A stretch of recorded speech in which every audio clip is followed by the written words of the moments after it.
I rarely visit my hometown since building my tech company in Silicon Valley, but when my grandmother called about her 90th birthday dinner, I knew I had to go. Walking into that upscale restaurant, I spotted my extended family at a large table in the center. As I approached, my cousin Fidel smirked and announced loudly, "Mark, this table is for family. You can find a spot outside." The others snickered as the waiter guided me to a small table near the kitchen. 2 hours later, the waiter dropped a $3,000 bill in front of me. I took a sip of my coffee and chuckled. They had no idea who was covering it tonight. Before I tell you what happened next, let me know where you are watching from. Hit that like and subscribe button if you have ever been underestimated by people who should have supported you. Growing up, I always felt like an outsider in my own family. My mother raised me alone in a small apartment on the edge of town, working 2 jobs to keep food on our table. We lived simply but with dignity. Meanwhile, my cousin Fidel and his immediate family resided in a sprawling house in the prestigious North Side neighborhood with luxury cars parked in their circular driveway. From an early age, the divide was clear. During family gatherings at their home, my second-hand clothes stood out against their designer outfits. Fidel would parade his newest gaming console or sports equipment, while I sat quietly aware that my mother had stretched herself thin just to buy me new school supplies. The adults would speak in hushed tones when we entered the room, conversations about vacation homes and investment portfolios quickly shifting to weather talk. Birthday parties became exercises in exclusion. Invitations would mysteriously get lost in the mail, or we would receive them just days before the event when my mother could not rearrange her work schedule. When we did attend, Fidel and his friends formed tight circles that never seemed to have space for one more. I learned to find a quiet corner with a book or help the adults in the kitchen instead of facing another rejection. My grandmother was different. In her small house filled with the scent of fresh-baked cookies and old books, I felt valued. She displayed my report cards and art projects with the same pride as Fidel's sports trophies. She would listen intently about my interest in computers, while the rest of the family dismissed it as a passing phase. When I talked about creating software someday, she nodded with genuine interest, while others rolled their eyes. My grandmother was the safe harbor in a family sea that seemed determined to push me further from shore with every interaction. College represented both escape and challenge. While Fidel headed to an Ivy League school with a generous family contribution, I cobbled together scholarships, loans, and worked night shifts at a 24-hour diner. I chose to major in computer science despite Fidel's father loudly declaring at a holiday dinner that I was wasting time on a fad and should pursue something practical like business management or law. Those 4 years tested every ounce of my determination. I would finish classes work until 2 in the morning, grab 3 hours of sleep, then repeat the cycle. During midterms and finals, sleep became a luxury I could rarely afford. When my ancient laptop died during my sophomore year, I took on a 3rd job washing cars on weekends to replace it. Not once did I consider asking my extended family for help. Their occasional check-in calls always felt more like opportunities to assess my inevitable failure than genuine concern. My early career reflected the same uphill battle. After graduation, I rented a tiny studio apartment with 3 other tech hopefuls. We lived on ramen noodles and ambition coding late into the night, on projects we believed might change the world. My first 3 app ideas failed spectacularly, earning me patronizing comments from Fidel at the rare family events I attended. When I could not afford to fly home for Christmas one year, the family group chat buzzed with assumptions that I must be too embarrassed about my lack of success to show my face. Everything changed with AppSecure, my 4th attempt. The cybersecurity application caught the attention of a mid-sized tech firm facing repeated breaches. They took a chance on my solution, and within 6 months, their security incidents dropped by 72%. That success led to contracts with 3 more companies, then 10, then dozens. I assembled a team of brilliant developers who shared my vision, and within 3 years, we secured our first round of major funding.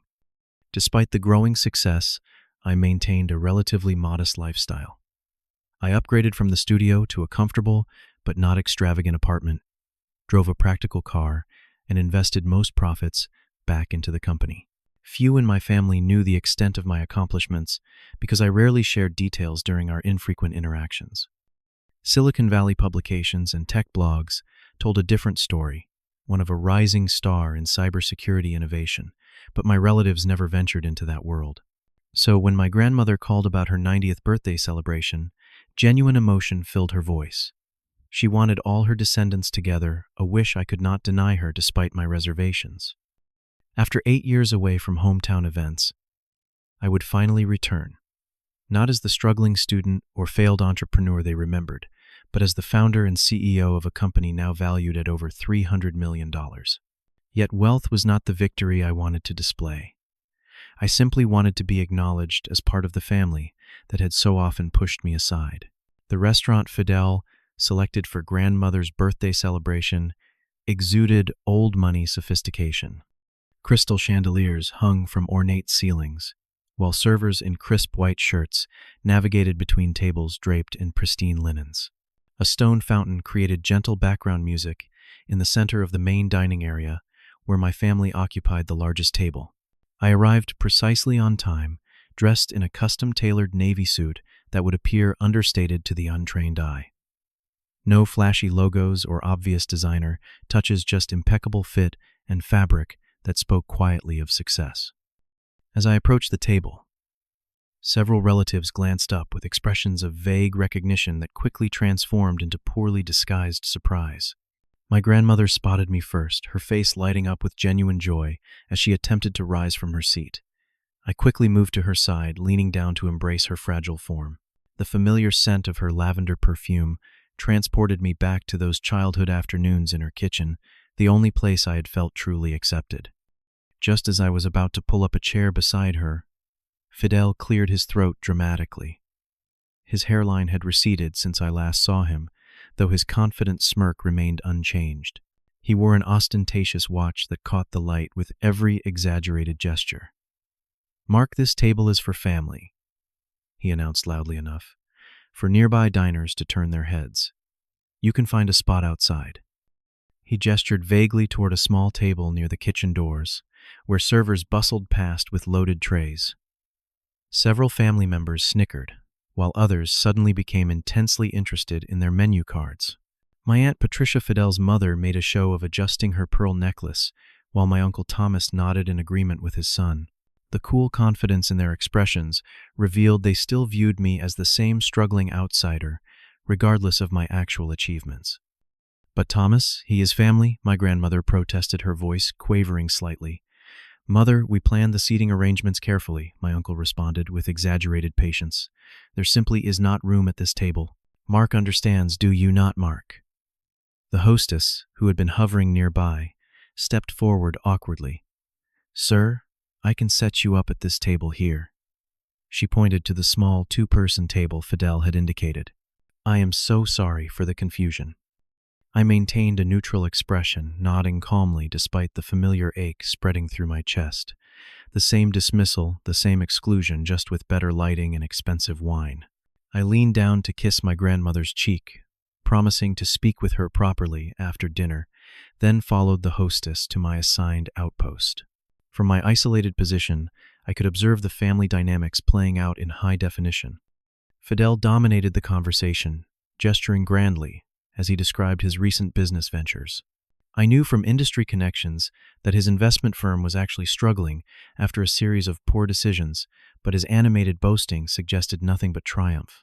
My other cousins nodded appreciatively, while the older generation beamed with obvious pride. The family ordered with careless extravagance. Expensive appetizers, top-shelf spirits, and the most costly entrees on the menu appeared in abundance. I heard fragments about financial concerns between these displays of prosperity. Aunt Patricia mentioned troubles with their vacation home mortgage. Uncle Thomas complained about his portfolio performance. Yet champagne flowed freely, as they celebrated the contradictions apparently invisible to them. 30 minutes into the meal, the restaurant owner approached my table. Anthony Ricci was a well-known figure in the restaurant industry, and I had met him through a mutual connection when his restaurant group became a client of my security firm last year. "Mark, what an unexpected pleasure," he said, warmly extending his hand. "Had I known you were coming, I would have prepared something special. Is everything to your satisfaction?" Before I could respond, I noticed Fidel watching our interaction with narrowed eyes. Anthony followed my gaze and lowered his voice. "Is that your family at the center table?" I nodded slightly. "My grandmother is celebrating her 90th birthday." Understanding flickered across his face. Without another word, he squeezed my shoulder and moved toward the kitchen, pausing briefly to instruct the staff about something. 10 minutes later, the server brought me a plate. I had not ordered a special preparation the chef had created, along with a handwritten note from Anthony expressing his appreciation for our business relationship. Throughout the meal, my grandmother attempted several times to include me in the celebration.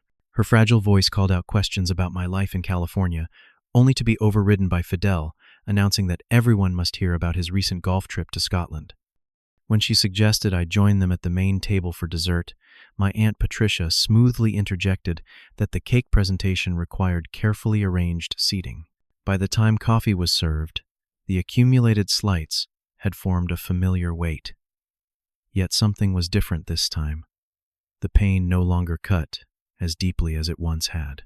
I had built a life, a successful company, and genuine relationships that validated my worth in ways family approval never could. I watched their performance with the detached interest of an anthropologist studying an unfamiliar tribe rather than a wounded child seeking acceptance. When the server approached with the leather folder containing the bill, Fidel reached for it automatically, then froze at the total displayed inside, $3,042. His confident expression faltered as he passed the folder to Uncle Thomas, whose eyebrows shot toward his receding hairline. "There must be some mistake," my uncle sputtered to the server. "We did not order this much." The itemized list told a different story, each expensive bottle and premium dish tallied in neat columns. The extended family exchanged uncomfortable glances as the reality of their extravagance materialized in black and white. "We should split it," suggested my cousin Amber, reaching for her purse with visible reluctance. "That would be over $300 per person," calculated Uncle Thomas, his face flushing. All eyes turned to Fidel, who had selected the venue and encouraged the lavish ordering. He cleared his throat, uncomfortable under the sudden scrutiny. "Perhaps just the adults should pay, the ones with established careers." That comment was followed by a pointed glance in my direction, a final reminder of my presumed financial inadequacy. I took a slow sip of my coffee, savoring the moment, as Anthony approached the table personally. "The bill has already been arranged," he announced, with a professional smile. Then, to the surprise of everyone present, he walked directly to my small table and placed the folder in front of me. "Thank you, Anthony," I said quietly, removing my credit card from my wallet. A confused murmur spread through the family table as Anthony continued.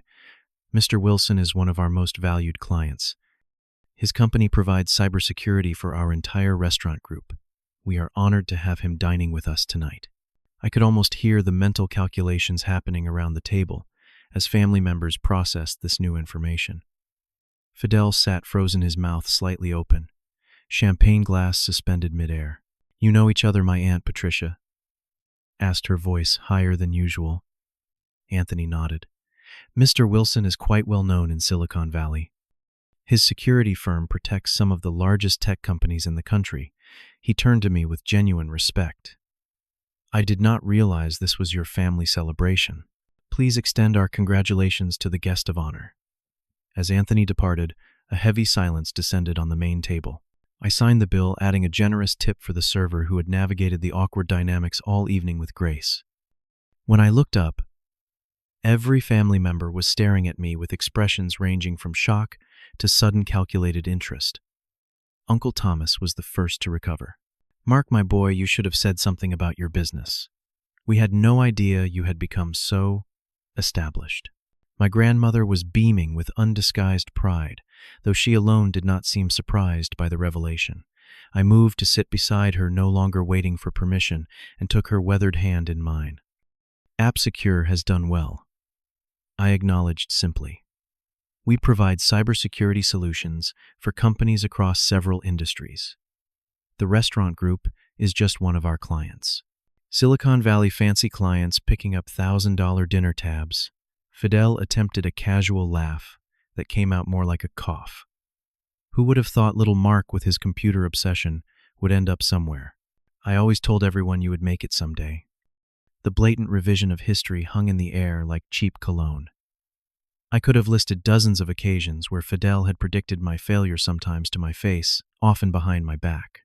I could have reminded him of the Christmas party, where he had loudly wondered if I would ever move beyond help desk support, or the family reunion where he suggested my mother had wasted money on my education. Instead, I simply smiled. "Did you?" "I do not recall that support." Aunt Patricia jumped in. "Of course, the family has always believed in you, Mark. You just kept to yourself so much we hardly knew what was happening in your life. You should have stayed in closer touch." The irony of her statement after years of excluded invitations and ignored messages was not lost on me, but this evening was not about settling scores. It was about finally being seen not through the lens of childhood assumptions, but as the person I had become. "So what exactly does your company do?" "Something with computers, obviously." Uncle Thomas leaned forward with sudden interest, his earlier dismissal apparently forgotten. I provided a simplified explanation of our security protocols and breach prevention systems. As I spoke, I noticed several family members discreetly checking their phones, undoubtedly searching for information about me and AppSecure. "We should talk business sometime," Fidel interjected, reaching for his business card holder. "My investment firm is always looking for promising tech opportunities. Perhaps we could discuss a partnership." The same cousin who minutes ago had banished me to a side table was now proposing a business relationship. Other relatives quickly joined the conversation, suddenly discovering urgent reasons why we should reconnect.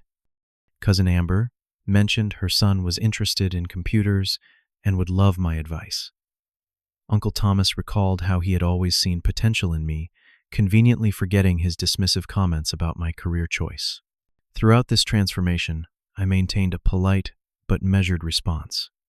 These were not the authentic connections I had once craved, merely the predictable reaction to perceived success and status. The validation I had sought from them for so many years now seemed hollow compared to the relationships I had built with people who valued me before knowing my net worth. My younger cousin Zach approached my chair somewhat shyly. Unlike the others, his interest seemed genuine. "I am studying computer science at State," he said quietly. "Everyone keeps telling me to switch to business, but after hearing about what you do you think there is still opportunity in security development?" For the first time that evening, I felt a real connection with someone at the table, besides my grandmother. We spoke for several minutes about his studies and interests, and I offered to put him in touch with our internship coordinator. His eyes lit up with the same passion I remembered feeling at his age, when possibilities seemed both endless and impossibly distant. My Aunt Sarah, my mother's younger sister, joined us with a warmth that seemed authentic. Unlike the rest of the family, she had occasionally reached out over the years with brief but supportive messages. "Your mother would have been so proud," she said softly. "She always knew you would find your way, even when the path was difficult." The mention of my mother, who had passed away during my second year of college, brought unexpected emotion to the surface.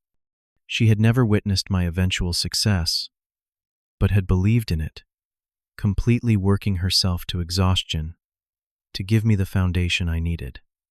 As the evening wound down, my grandmother requested I walk her to her car. Outside in the cool evening air, away from the performative family dynamics, she squeezed my hand with surprising strength. "I always knew," she said simply, "not about the money or the big company, but that you had something special inside you, something that could not be diminished by anyone else's opinion. You were the only one who saw it," I replied, helping her into the passenger seat of my Aunt Sarah's car. "No," she corrected gently. "You saw it too. That is why you succeeded despite everything.